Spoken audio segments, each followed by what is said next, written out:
Welcome to Ballet Bites, your space for deep dives into the world of dance, where today we're stepping headfirst into the point of debate, point work in ballet. I'm all in. Let's talk about how a dancer's dream of elegance can also be a literal pain, huh? Right, so picture this. You're 19, mid-variation in Swan Lake, and in the middle of the beauty, a toenail decides to take a life of its own. And yet, the show must go on, as the saying goes. Yeah, it's a kind of poetic tragedy, isn't it? The art is stunning, but the toll. Those podiatric surgeons report not one, but multiple toenail losses and serious foot surgeries. Exactly. And that brings us to the big question. Do the artistic gains of that ethereal line and dramatic expression actually justify the lifelong orthopedic costs that come along with it? Yep, and the numbers are pretty sobering. We have reports like the Johns Hopkins survey which say that 8 out of 10 dancers sustain significant injuries every year. It's like every performance is a gamble with your body. Absolutely. And when you consider issues like chronic bunions, tendinitis, and those pesky stress fractures, it really forces us to ask, is it time for some evolution in the art form? Right on. I mean, look at something as graceful yet daunting as figure skating. Their triple axels thrill audiences without the same kind of sustained toe trauma that ballet demands, right? Yeah, it's like we could maybe reimagine ballet aesthetics to find a middle ground. Think of it like how opera accepted body mics to ease the old traditions. Absolutely. But now here's an exciting twist in the debate. Technological intervention. Just 2 weeks ago, some engineers from Johns Hopkins unveiled something called PointeSense. Oh yeah, the smart toe pad and ankle band. That little gadget packs 64 pressure sensors in something thinner than a no-show sock. It's designed to vibrate when your weight distribution gets off, basically warning you before disaster strikes. I'm curious though, do you really think that kind of tech can change the game for dancers? I do believe tech has an edge. I mean, alongside PointeSense, there's also a German startup, Actable, that's pushing out 3D printed, recyclable point shoes. Imagine a shoe custom scanned to your foot that lasts 5 times longer than traditional paste and paper shoes. Exactly. It does sound revolutionary, yet there's a split among dancers. Some appreciate the comfort, while others say the aesthetic becomes too sneaker for good old ballet traditions. Right, it's a cultural tug of war. Purists argue that nothing replaces that classic look. But then again, do we really want our dancers losing part of themselves every season to injury? True. That does bring up the question of, well, balance.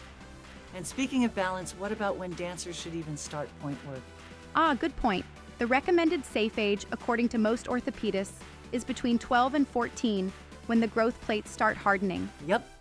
But then social media pressures, the bragging rights and all, push some schools to start as early as 10. That's a recipe for long-term harm. Certainly, and there's that famous reminder from Children's Hospital Colorado. Readiness isn't about your age on paper. It's about physical strength and skeletal maturity. You can't just force a 9-year-old into a rigorous routine just because it's trending on Instagram. True that.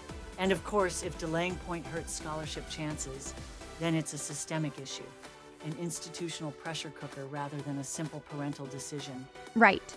With ballet academies squeezing dancers into competitions that demand full point performance, it's like a catch-22 situation. In a way, we're forcing dancers into a risky timeline no matter what. Exactly. Which naturally leads us to the final big question. Can cross-training and advanced physiotherapy actually offset the relentless strain of point work? Great question. Some companies now incorporate weighted calf protocols, Pilates, and even detailed sports medicine-style preseason screenings. The Royal Ballet's team claims these programs cut stress fracture downtime by nearly 20%. Impressive. Even so, you still see recurring issues like sesamoiditis, those persistent pains that never truly go away, right? Right. I've heard one surgeon note, you can't outrun physics. All your mass still lands on 2 square centimeters. And honestly, that's quite, brutally honest. Yeah, this might mean that while cross-training helps, it might not be enough to fully neutralize the fundamental structural strain that point inherently carries. I agree. Maybe the ultimate solution is a hybrid system. keeping point for the classic repertory while exploring demi-point, or even softer box options for newer works. It's kind of like orchestras using gut strings sometimes and modern steel on others. Interesting, but wait. Here's a point I want to challenge, respectfully. Isn't there a risk that embracing too much technology might dilute what makes ballet unique? A dancer in high-tech, 3D printed shoes might lose that raw, authentic feel of tradition. That's a fair challenge. Technology, while promising safety and longevity, might indeed risk altering the visual and tactile essence of ballet. Yet, I think it's a balancing act. Embracing new materials doesn't mean entirely forsaking tradition, it just means evolving a bit, like switching out strings on an old instrument. Exactly. Right. And then there's also the idea of having scheduled point off seasons for young dancers. Focusing on technique when they're not on point can prevent early damage. I've seen some Australian schools already piloting that model. Yes, and that approach might help calibrate the timing perfectly, keeping the body safe while still nurturing the art. Imagine a dancer, alternating between full point and more grounded techniques to let things recover. Pretty smart, right? Absolutely. Totally. And there's something metaphorically rich about that too. It mirrors life, where tradition and progress continuously dance together. I love that analogy. It's like a pas de deux where art and science meet on stage. But let's not forget the reality. Many dancers patch up blisters with lamb's wool and duct tape until formal remedies catch up. Absolutely, there's a raw, almost rebellious spirit still in the ballet world. Traditional rigor meets modern strain, and the debate is as alive as it is painful, quite literally sometimes. So as we wrap up today, the big questions remain. Would you, the audience, embrace a future where innovation saves our dancers' toes?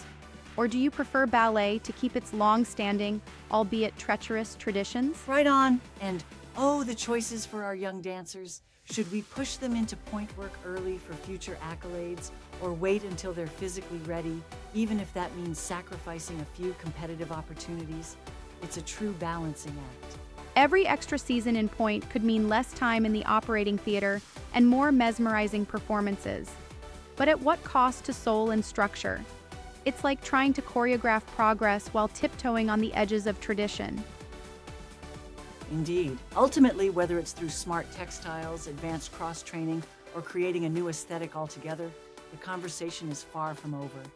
Dancers, choreographers, and fans all are part of this evolving dialogue. Exactly. And listeners, as you mull over whether a principle in 3D printed shoes means prolonged brilliance on stage or a departure from classic beauty, remember that ballet remains as dynamic as ever, a dance between art, innovation, and human resilience. Right. So, weigh in with your thoughts. Should ballet safeguard its revered traditions even if it means embracing pain? Or is the time ripe for technological innovation to step in and save the day? Thanks for joining us on this deep dive on Ballet Bites.